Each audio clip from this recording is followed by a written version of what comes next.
Whoop, whoop, whoop, whoop. I'm back with my siren noises. Before we get started today, I have to warn you guys.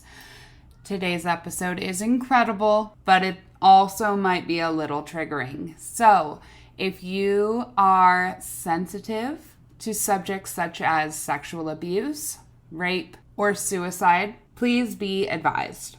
And do what you need to do to protect your mind. And definitely don't listen to this one around kids.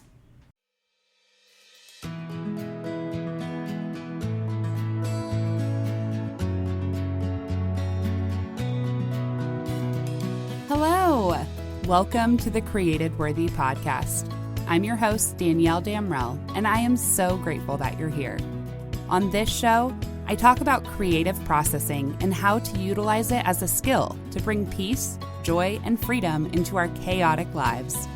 I also sit down with the most incredible guests as they share their stories, many of which for the very first time. We are all created worthy.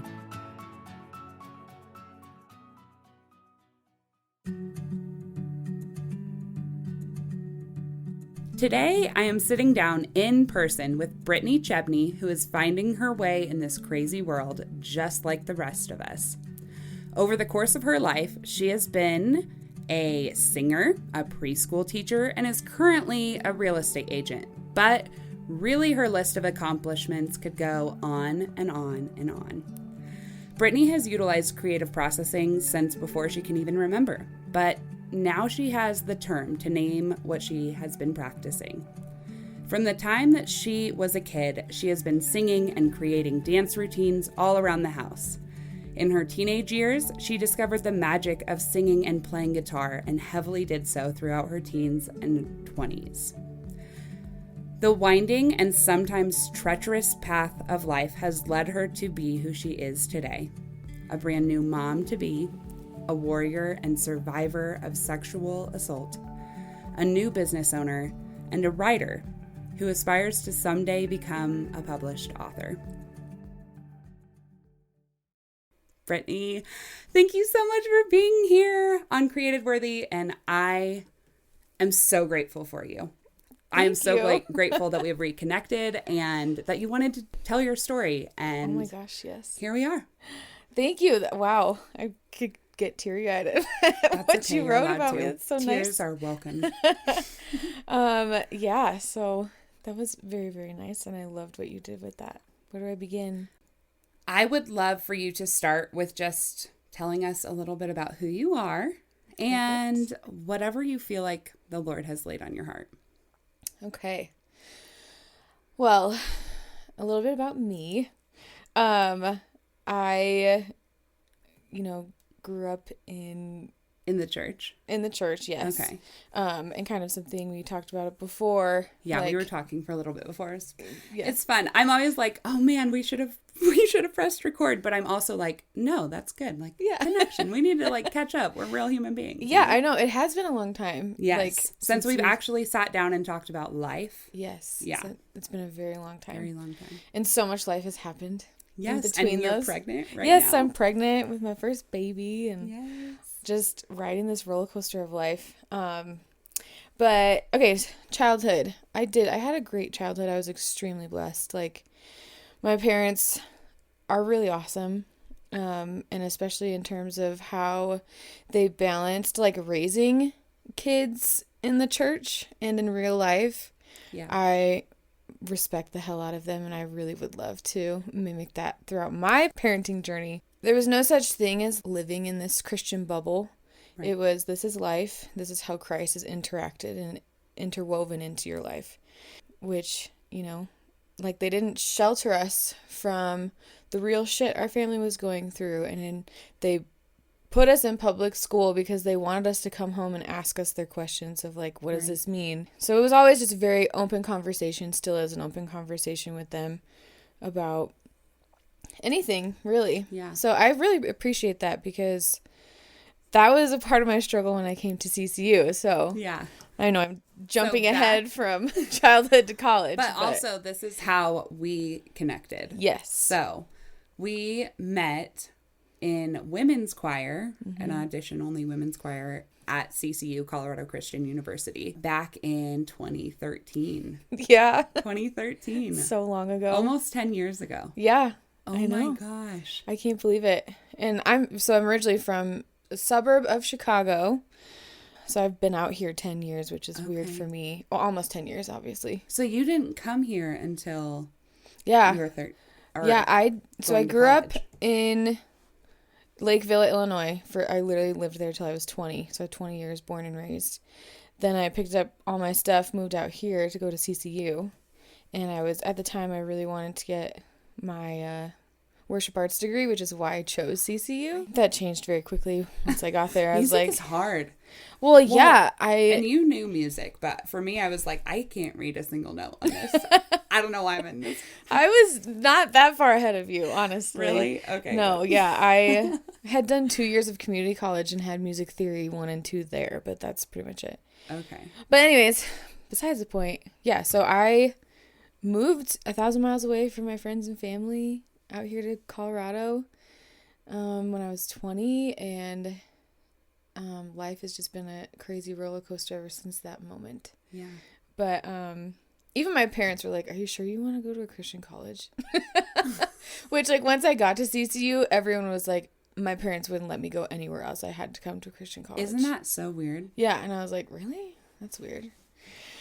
But, so, yeah, childhood, I mean, besides, like, outside of my immediate family, like, there's a lot of addiction, and there's a lot of sexual abuse. Thankfully, I was very protected from that in terms of, like, as a kid, in my childhood. But my parents, the kind of lives that, like, even my parents lived and my grandparents lived, who were all very strong believers. Even though we had all of this darkness in the midst of all of that, it was like, you still knew who God was and how he fit in. Right. And how the world is supposed to have both, which sucks. Mm-hmm.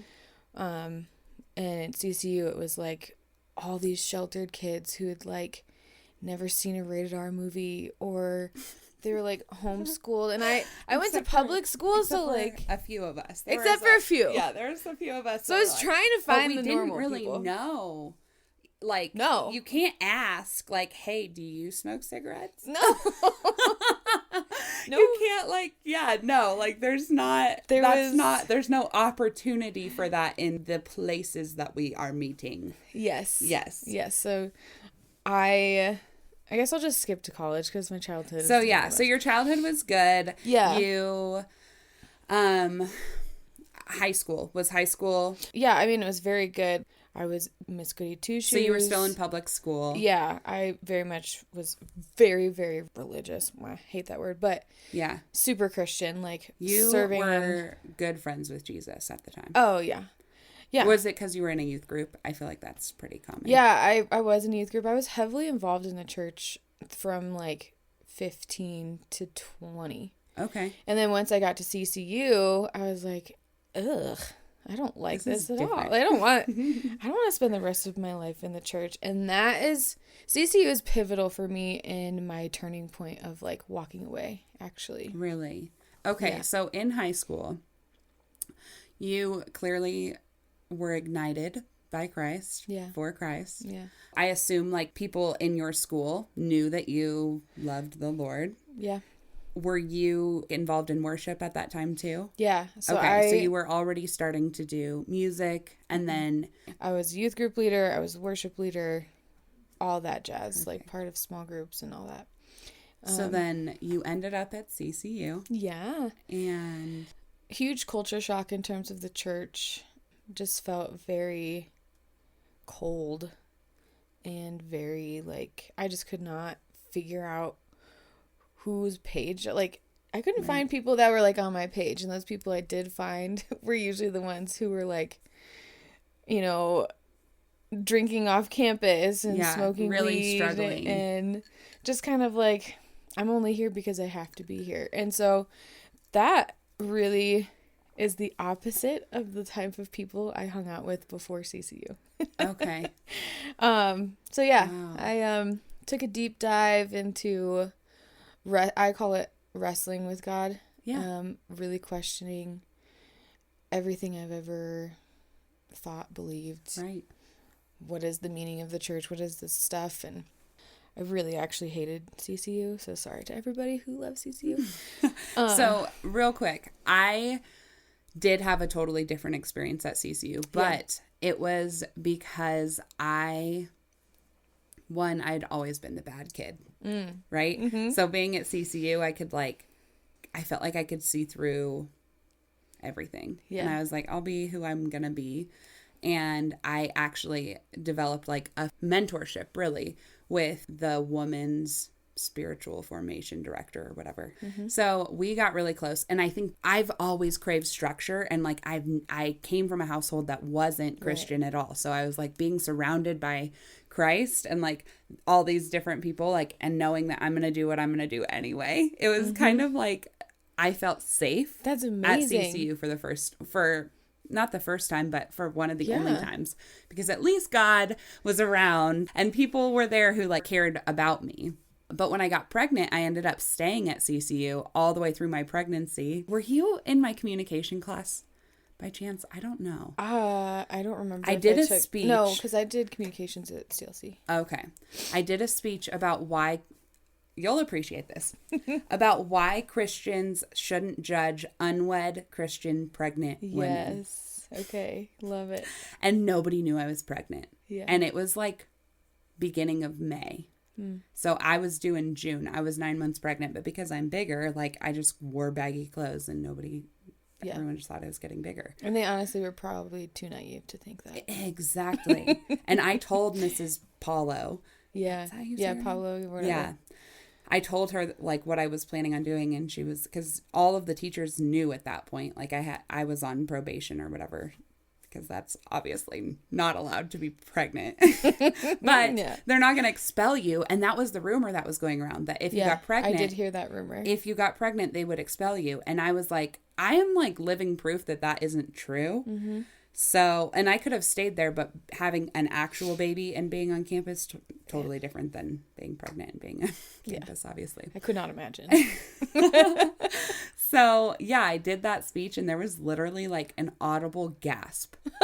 An audible gasp. Gosh. Like they were like, I was crying and I was shaking. I was 8 months pregnant at the time. And at the end, they all clapped for me like really intently. Wow. And then they were like, can we ask you some questions? And it was for the first time, like I felt like I could be a leader through my testimony. Mm-hmm. And so it's crazy how one place can be so different for so many different people. And like there are quite a few people who went to CCU who actually feel the exact same way you do. Yeah. Oh yeah. And I don't know that there's that many pregnant women who have attended CCU, but I know that there are people who grew up in a difficult situation. Yeah. That ended up there, and it was like also really good. And I think though, like looking back, I think I needed to be purged of my rose-colored glasses and a lot of the judgment that I had. Yeah. I had so much judgment. Like in high school, I was so worried about getting in trouble or like being around people who could possibly like be bad. Right. That like I stayed away and totally judged these kids who are now like, some of them are saved and like have these crazy glorious great lives, and I just like I'm the only one who knows that in my heart. Mm-hmm. And obviously God knows that too. But I think I need to be put through the ringer, and everybody goes through the ringer. I don't care how old you are. If you're 50 and you haven't been through the ringer, buckle up because it's probably coming. It's coming. Everybody goes through the ringer. Yes. Oh my gosh. Yes. And like everybody's ringer looks different. Totally. And my big thing is pain, right? Because I don't know how many times people have told me like, I don't know how you've done it. I don't know how you've gotten through. And I'm like, have you lost somebody? Me? Yes. In your life? Yeah. Was that painful? Oh God, yeah. Yeah. Yeah. Well, that pain that feels unbearable is exactly what I've gone through. So in my eyes, pain is pain. That's why I can relate, and that's why I can empathize. And so, and I think that's the everybody's thing, though, ringer. is like until you go through that pain, you don't understand, and then all of a sudden, the floodgates open of like you just get it. Yeah. I don't know how else to explain it, but I went through my questioning years, and I did everything I said I would never do on every level. All the vows I made that I would never break. I broke all of those in college. And, once I graduated and I left CCU, life did calm down quite a bit. And I got my degree in music. But then I landed a preschool job and started teaching just because I needed a job right out of college. You did get your degree in music. I did. Oh my gosh, I have so much respect for you because honestly, it was a foreign language to me. Like I knew I love singing and I love singing. Mm-hmm. I cannot read music. Yeah. It is it's so hard. A new math system. Yes. It's a new language. It's a new everything. It's a brand new world. So yeah, I did it. Good job. And I am grateful for it. Because I got my emphasis in voice, so singing was my actual degree. Does this microphone being in front of you, does it make you just want to sing? A little bit. I haven't been around a microphone in so long. I miss it so much. Oh my gosh. Well, if you have the desire to sing for us, you are more than welcome. Okay, maybe. We'll get we can keep going. But anyway, so I went through the wrestling, which is normal. Everyone's going to go through that, especially in college. Right. You're establishing your identity, your beliefs. Right. What you want to be as a person. So after college, I taught preschool. Life was pretty quiet. I found that I loved teaching because it satisfies the need. I am an Enneagram 2, and I need to be needed. Yes. Okay. So I loved that I've always loved kids too. So I was being fulfilled on many different levels, but I knew I could not be a mom and be a teacher at the same time. Oh no. I could not. So I also have a lot of respect for you for being able to be a preschool teacher because I could never. Dude, I've learned so much. For any time in my future when I'm oh, maybe. No, Danielle, no. You cannot be a preschool teacher, period. End of story. Ever. Know that. Never. Right, I won't let you. Thank you. Thank you. Bring it to me and I'll be no. No, that's you not can't an do option. That. Yeah. You're not allowed. It's a lot. It's an emotional draining that is unreal. Yeah. And especially just with the way today's society is and the expectation of teachers. It's different. I'm not going to get on that route, but well, thank you for your service. That's all I'm saying. Oh, thank you. So that was the catalyst of me jumping into real estate, was because I knew I really wanted to be a mom. Real estate checked all my boxes. There was no cap on my income. It was more entrepreneur-esque, make your own hours. And, if I wanted to be home with my kids, then I could. Right. So that was 2019, I think. I got my real estate license. And then, now we're into the nitty gritty of things. Yeah. So there's kind of 2 points that I want to focus on. Okay. So the first one I want to focus on that I feel like God has put on my heart is really my story that I know a lot of people might not know. That began in 2020, just the whole world fell apart. Yeah.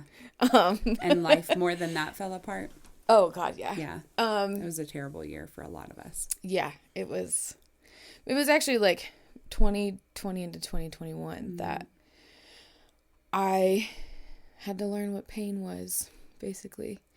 So, okay. And this is all while all of this is going on, real estate has been my career. So that's just happening in the background.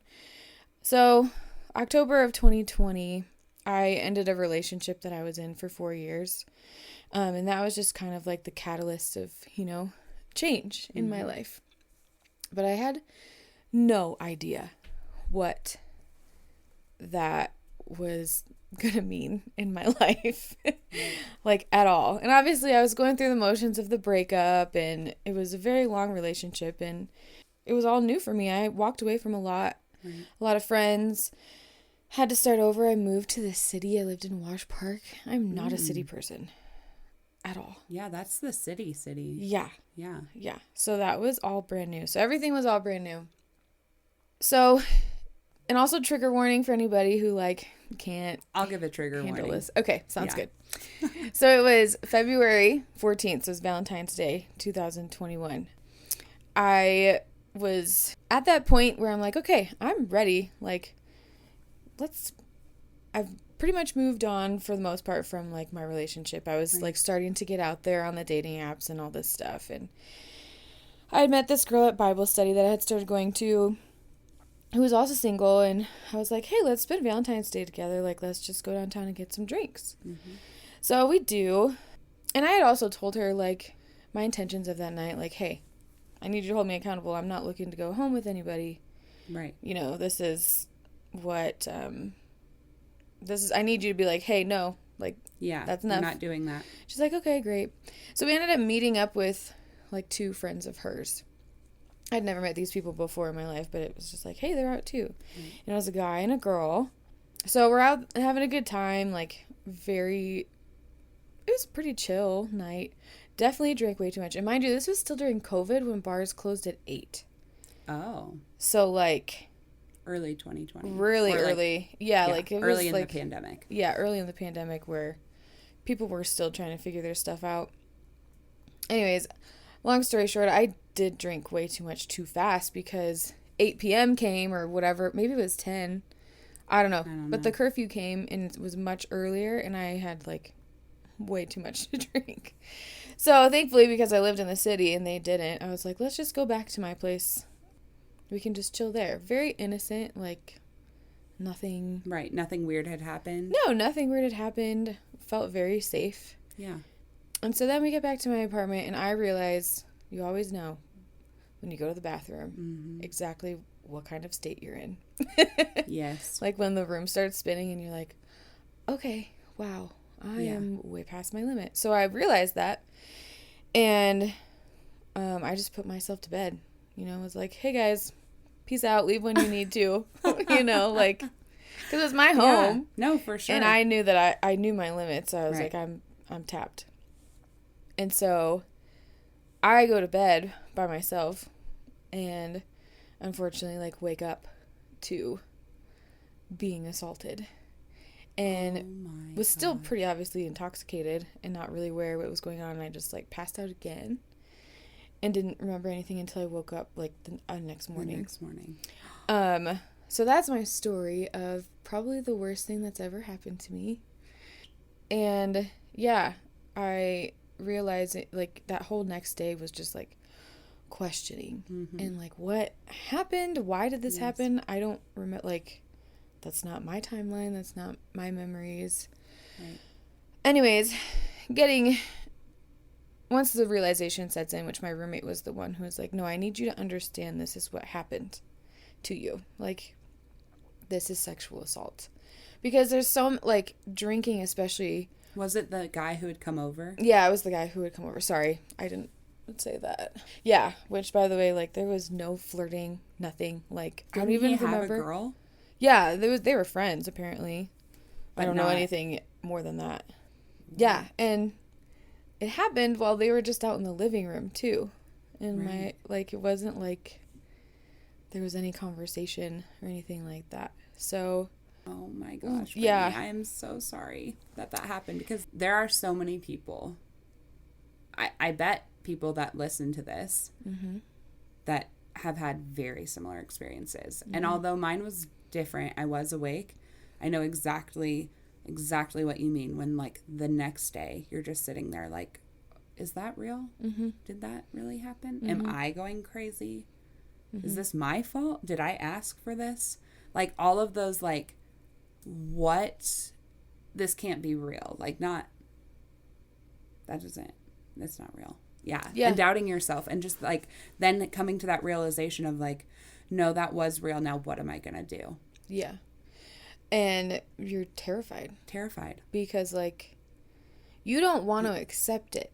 Yeah. As soon as you accept it, then that makes it real. Right. And if you go to the police, then it makes it extremely real. Exactly. So, in the moment, I really struggled with it because I was having a hard time accepting what had been done to me.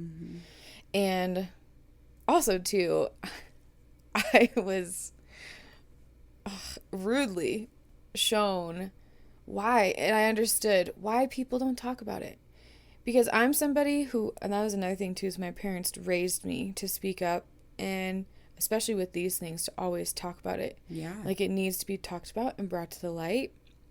And I'm so glad that I already had that instilled in me. So I've been extremely vocal about this from day one. Right.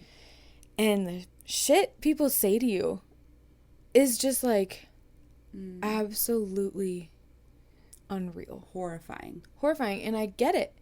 Like, I understand why, people don't say a word. They don't say anything, because nobody knows how to handle this situation unless it's happened to you. No. Which is really sad. Like, people definitely need to have a lot more education about it. And also, what's really sad is I was looking at stats today, and you guys can fact check this, but it was 1 in 5 women. 83% of women. And I learned that, like, out of the 10 women I spoke to, 7 of them, or however, like, were like, yeah, me too. Of course, that whole Me Too movement. So I know, really, which is like, that's a whole nother thing. Which, yeah. But here's the deal: is like, I actually said this when I went to LA a few weeks ago for to speak and help with this conference and retreat. I was telling my story for the first time, like in person to a group of people, and it was kind of impromptu. And I said to them, I know that there's a lot of stigma about the Me Too movement and everything, but I personally, like, if that wasn't a thing, I would say I'm the Me Too girl. Same. Because, like, you say something and I'm like, yeah, no, I get it. And I'm not, like, bragging about it, right? No, but I feel like, as hard as it is to say, God allows things to happen and to be written into our stories.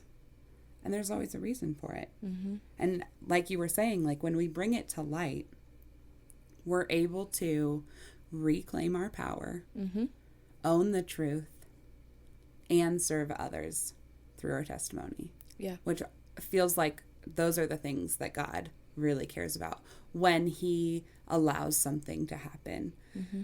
That's why connection is like an integral part of how we are created. Like, we are literally created for connection. And these experiences that are not fair and not okay, and there's no justifying them ever, ever, ever. It's disgusting. They're disgusting. Human beings are doing disgusting things to people. Yeah. But God still allowed that to happen. I know. Yeah. And that makes it hard because you wrestle with God too, right? Mm-hmm. Like, there's like that. If you are real, why this to me? Right. Yeah. I've loved you. I've served you. I've served you. No, I agree. And it is like, I did have that questioning of God, why? Now I have an answer when anybody asks that question. God, why? God, why? Because evil exists in our world, and none of us leave this earth unscathed. And it's not necessarily a thing of like God even allowing. I mean, we brought evil here through our choices and our humanity. And if anything, like, evil exists. Right. And that's the simple answer of it. Death exists, all of those things. And to ask why, we won't find out until you close your eyes and get to those pearly gates or not. Like, right. we won't be. It's kind of a moot point in my what I realized of like, why. The reason it happened to me is because somebody chose to make those decisions against me. Yeah. And that why lands on him.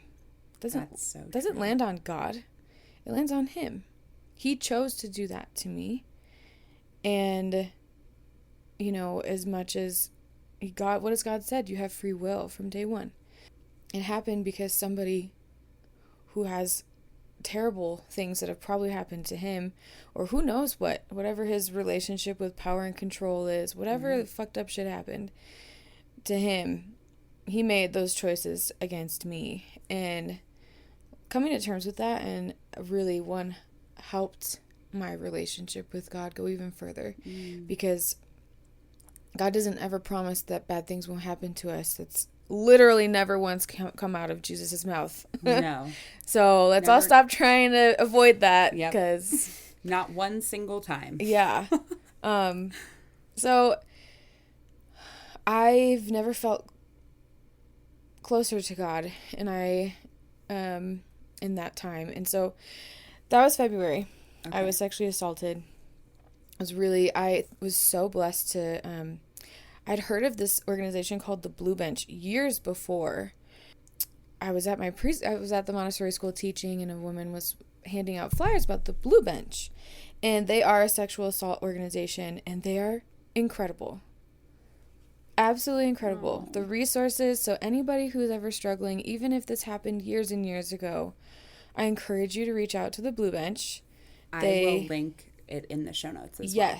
Yes. They have resources upon resources. So I was able to get free trauma-specific therapy for 6 months. 6 months? 6 months.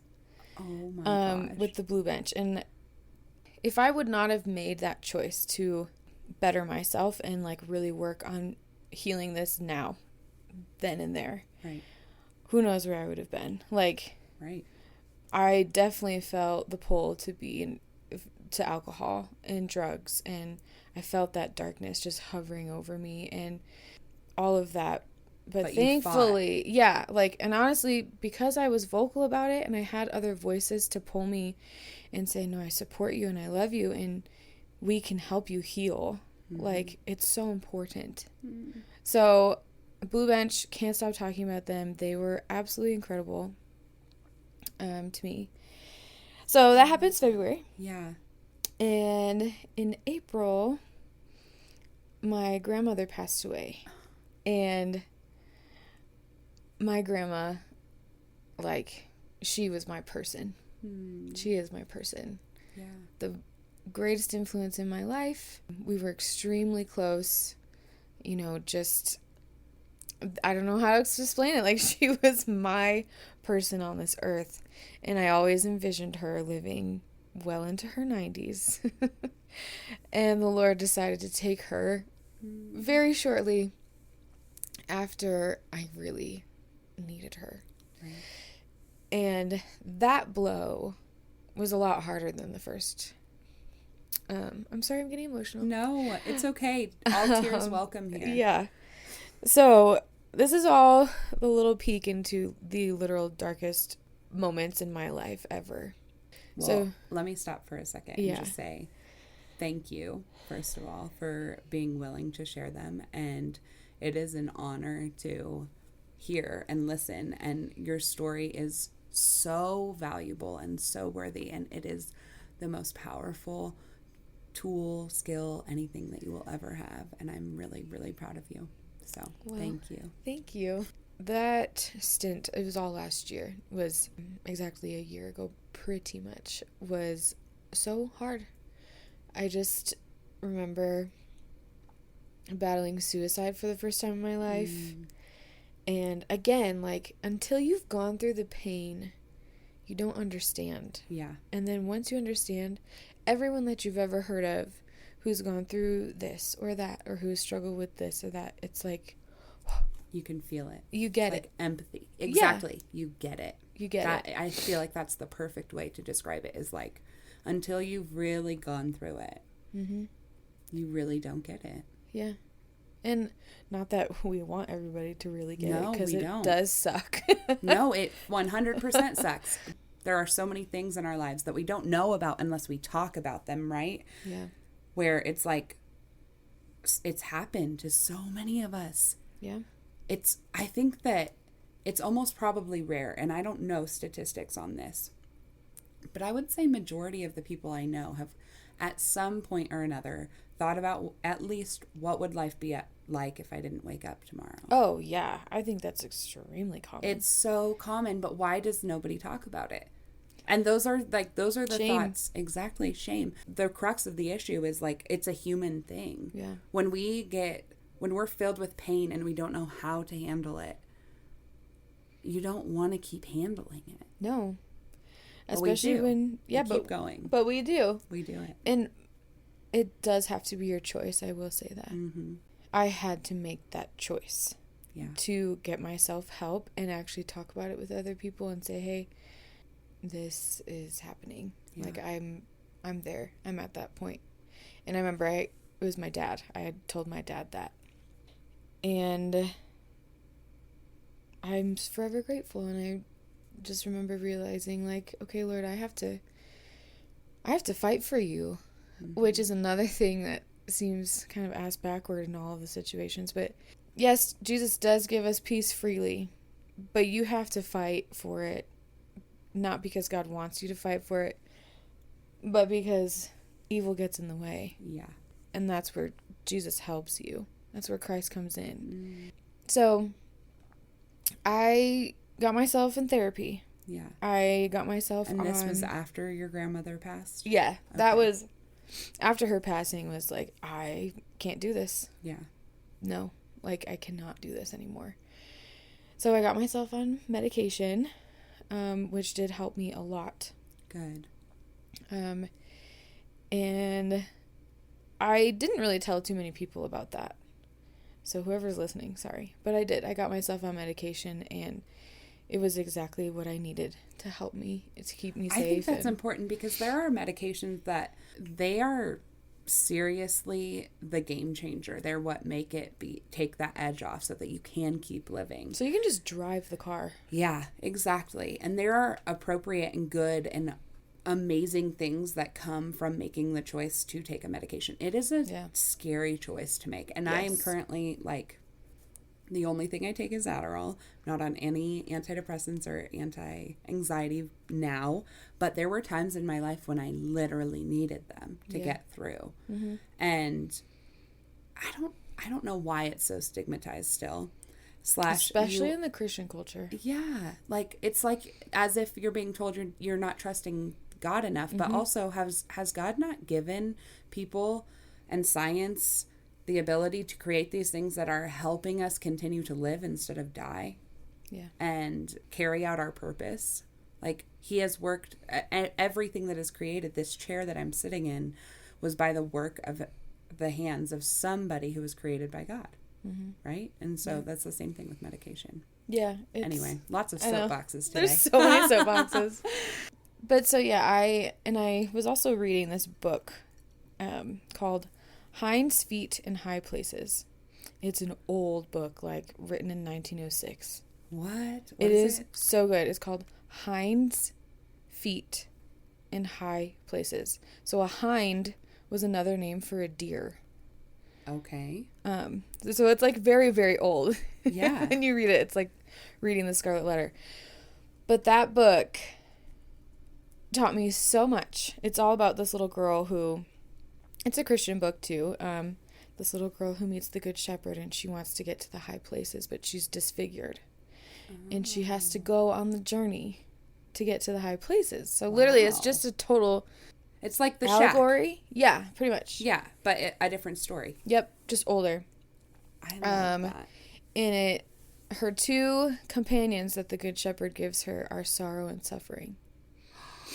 And like reading the book and seeing how sorrow and suffering, how when she chooses to hold on to their hands, how she gets to the next level, and also how they evolve into joy and peace and joy, I believe, like when she gets to the high places. And so highly, highly recommend this book if you are looking for just a fantastic read. But I would say not only clinging to God so incredibly tight during those dark, dark times, but embracing and holding on to my sorrow and suffering were the recipe for me to be where I am today.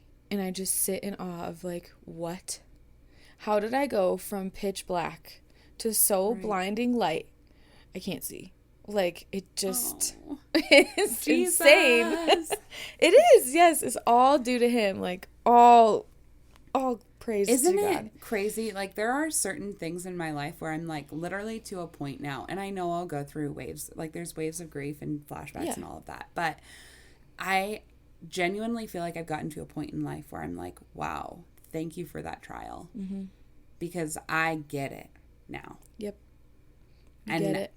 I can connect with people in a new and deeper way. And I can carry out what I've learned from that experience to help point me towards peace and joy. Mm-hmm. Like, that's what we're ultimately all striving for, is peace and joy, which is why I'm like finding joy in the midst of chaos, because chaos doesn't stop happening. No, never. Ever. Unhappiness never stops levels. Either. Exactly. Yeah. And there's different levels. There's those times where it's like really painful and you're like, oh, how am I ever going to get out? But you lean back on what you've already gone through. And the older you get in life, the more you can kind of use what you've gone through. Whatever else is coming. Yeah. You're like, wow, I'm already equipped for this. Yeah. And then you can really turn it into gratitude. Right? Yeah. Like, I don't even think I understood what gratitude actually meant until like last year. Yeah. 100%. Yeah. Like last year when I was like, oh, wait, I've known it's a choice, right? But like in my mind, I've been so like blinded by the darkness or like the next thing that's happening that it's like, oh, what am I supposed to be grateful for? Oh, thank you. I'm going through another thing that is crushing my soul. Yeah. Yep. But there's this weird shift that happens when I feel like the Lord is really walking with you and he's pointing you and you're leaning into him and walking with him. Yeah. Right. We're always growing. There's always room for improvement. But when you start to do that in the small ways, you see that there is so much to be grateful for. There is. Including what we've gone through. Oh, yeah. Like, I am so weirdly grateful for that season of life, and because I got to truly learn what it meant how to do the dance. When you just, like, say, okay, I have nothing left. Like, what else could happen? And, you know, Jesus steps in and says there's so much more that could happen. And so I did choose to go to the police. You did. 3 months later, after it happened. So I went in May. And I feel like that was when I stepped out in that faith. God said, okay, you're ready. You can do this. Yeah, you can do this. I'm here with you. No more hiding in the darkness. No more, clinging to all of that. Right. So, long story short, nothing came of it. They closed my case and said they don't have a case. That's for a totally different soapboxing. Another injustice system. I love it. Yeah. Gotta love it. Yeah. But anyways, I would love to talk about that, and we can talk again. Yeah. Maybe further down the road we can talk about the injustice and how no matter what happens on that end, you're still valid and you're still heard, and 100%. You're still real. Entire flip needs to happen in the justice system to help align the truth and evidence and all of those things so that there can be real justice. But no matter what, this is going to be super cheesy. No matter what, you are created worthy. I love that. Like, that is the heart of the show. And this is what I learned from the Dr. Phil show experience. It was like, even if somebody invalidates everything you're going through, and they will. Lots of people will. That doesn't make the truth, your truth, any less valid. And your story is your own. And that's why we're here. Exactly. That's exactly why we're here. Exactly. You just said something before we got onto this little soapbox about dancing, doing the dance. Yeah. And then that made me think about how in your bio, she wrote in it that dancing and singing have always been creative processing methods for you. Yeah. And so I'd love to know now how that plays out in your life. Yes, like singing is mainly singing. It's always been something that I can't live without. But to my complete surprise, my creative processing that just erupted out of me during that dark time is writing. I was just going to say that we met a few weeks ago for the first time in like all of these years, and we were talking about reels, and you brought up writing, and I was like, yes, writing is so powerful. I think if I was going to tell anyone to start anywhere with creative processing, it would be writing. Yeah. You have to force yourself to do it, though, because for some reason we all have this like, I know I can do it. I know that it helps, but I'm not going to do it. Yeah. Yeah. Yeah, I feel like before all of this, like there would sometimes be like poems that would just come to me. Oh, and one of my great grandmas, she actually loved poetry and she wrote poetry and she felt the same way. So I almost wonder if it's like in my family, we're like just creativity is in my family. But yeah, during this time, poetry and writing actually short stories was how I processed. So like I would write a short story of a metaphor that I thought of in my head about how I was. This is actually even before the rape. This was like even during the breakup. Wow. Of like my relationship with anger and what that came out of. And so I just fell in love with it. Like I don't know how to explain it. And it obviously helps you process. It does. And it was so, besides therapy, besides anything else, that was what really made me feel like, okay, close that chapter. Right. Okay, close that chapter. So that's kind of in my jam now. I have been a little rusty because now I'm, like things are really, really good for me in my life right now. God has blessed me so abundantly. Like I met the man of my dreams like a month after I went to the police in May. I met the man of my dreams in June, and it's just been incredible ever since. And then now I have this little bundle of joy who kicks me all the time coming. Oh my gosh. Yeah, I'm sitting in so much blessing. So it's kind of a whirlwind to go from sitting in so much darkness to sitting in so much blessing. I kind of sit here some days and I've actually been like telling God like, okay, we're just in the fog. I don't know if we've taken a step today. Area. Yeah, things aren't bad at all by any means. But again, that fog is always going to come. Mm-hmm. That like lull is always going to come, or like where you don't feel fulfilled or where you feel unhappy and or you feel like there's something that you're not doing. Oh, that's constant for me. Constant. My search for identity is constant. And right now I'm telling myself, well, I've always wanted to be a mom. So like there's a brand new identity coming. That might be it. Maybe this is what I've been searching for my whole life. Right. But I'm that person who feels like I'm constantly searching for like, what is my purpose? I feel like I'm called to something so much bigger, but I have no idea what it is. And so I'm just like sitting here in the fog, like feeling all of these things, just so stuck. And I'm not a person who does well when they're stuck. Oh, me neither. Gray area, not my thing. No. Like I'd rather be in chaos and darkness. Yeah. Than like sitting in just like fog. Yeah, that's exactly how I feel because we just did our IUI last Sunday, which is like a fertility procedure. We're trying to get pregnant, in case you don't know that. But we are now just waiting. Like May 28th. Wait. I'm like, why is this exist? Why can't I just know right away? Can't you just like look? Yeah, I know. It's the it like drives me crazy. So I totally get it. That is not where I exist either. If I'm in a gray area in anything, I'm like doing the same thing, grasping for like where's my identity, like who. And we're actually doing a series through my church right now where it talks a lot about work, but a lot of the series also talks about identity.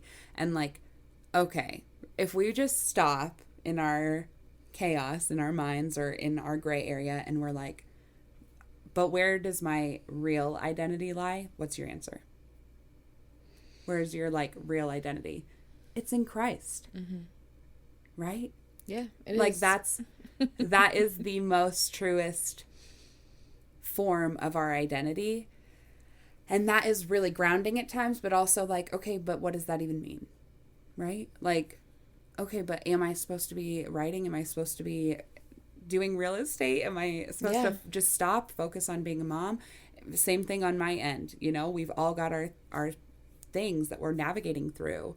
And I think it's really important. Like, I'm just learning this, but I do think it's really important to just remember that we're never going to fully find our identity anywhere else but in the Lord.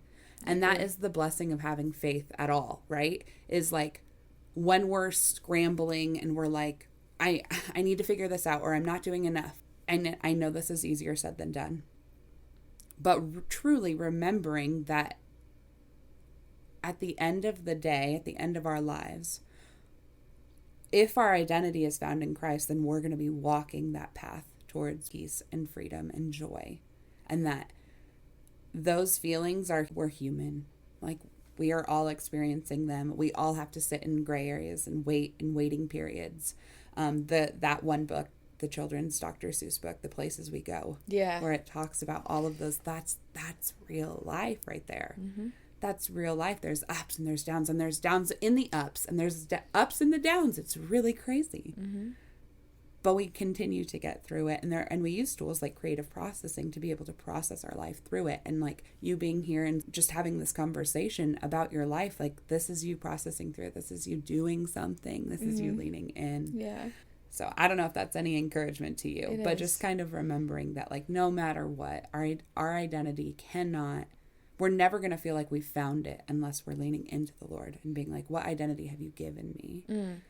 And what am I supposed to do with that? Like, instead of seeing it as like, this is who I am, which I think is a really big thing in our culture and our world, is like identifying as something.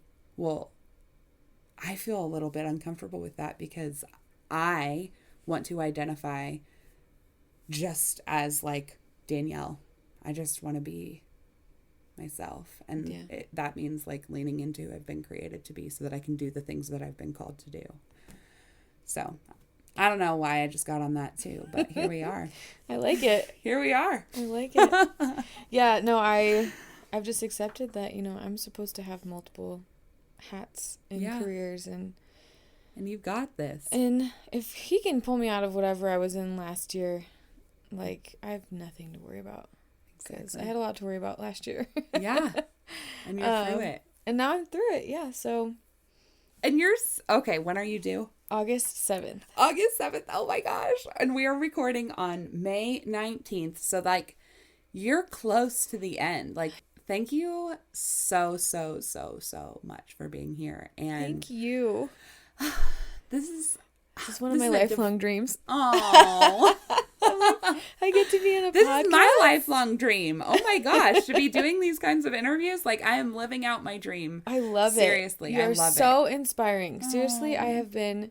I know we haven't, like, obviously, we're just now reconnecting, but you have been very prevalent on social media and transparent with your story, and I was like, she's just killing it. Oh. Like, and I know her. Why don't I just reach out? Like, yes, and I'm so glad you did, because, like, and I tried to tell people often on social media, I'm like, hey, if you want to tell your story, but what's my caveat? You have to feel ready to tell your story. Yes. Because I'm not in the business of making people tell their stories prematurely. I feel like that's dangerous. Mm-hmm. But when you are ready, you will know you are ready. And exactly. I am here. And I am here for it 100%. It's been this has been an incredible conversation, and I am just so proud of you. So thank you for being here. Thank you. Appreciate it.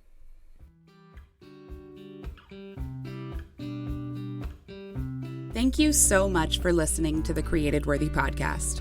If you want to connect more, you can follow along with me over at Danielle Damrell or Damrell Creative Co. on Instagram and Facebook.